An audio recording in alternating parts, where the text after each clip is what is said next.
Good morning বন্ধুরা। আমি সকাল সকাল উঠে নিজের জামা কাপড় কাচতে বসে গেছি। আজকে 4 দিন পরে বেশ রোদ উঠেছে, এই জন্য সমস্ত জামা কাপড় নিয়ে বসে পড়েছি। এখন কাটাকাটি করে মেলে দিলে পরে বিকাল হতে হতেই শুকিয়ে যাবে। প্রচণ্ড ঠান্ডা পড়েছিল, 4 দিন পরে আজকে বেশ রোদ উঠেছে সকাল সকাল, ঠান্ডাটাও অনেক কমে গেছে। এই এখন জামা কাপড় কাচবো, তারপরে মেলে টেলে দিয়ে সেলুনে যাব, একটু চুল কাটাবো, চুলে কালিও করবো, চুলগুলো সাদা হয়ে গেছে।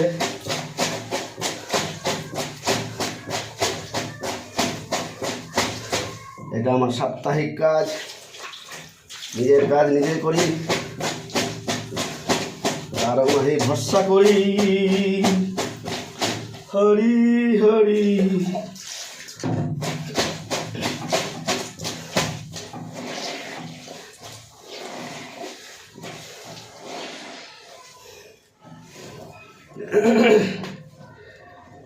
নিজের কাজ নিজে করো, এটাই আমার ধর্ম। আমি নিজের কাপড় নিজেই কাচি, নিজেই প্রতিদিন করি। নোংরা জলগুলা ঝরুক, টাঙিয়ে দিলাম।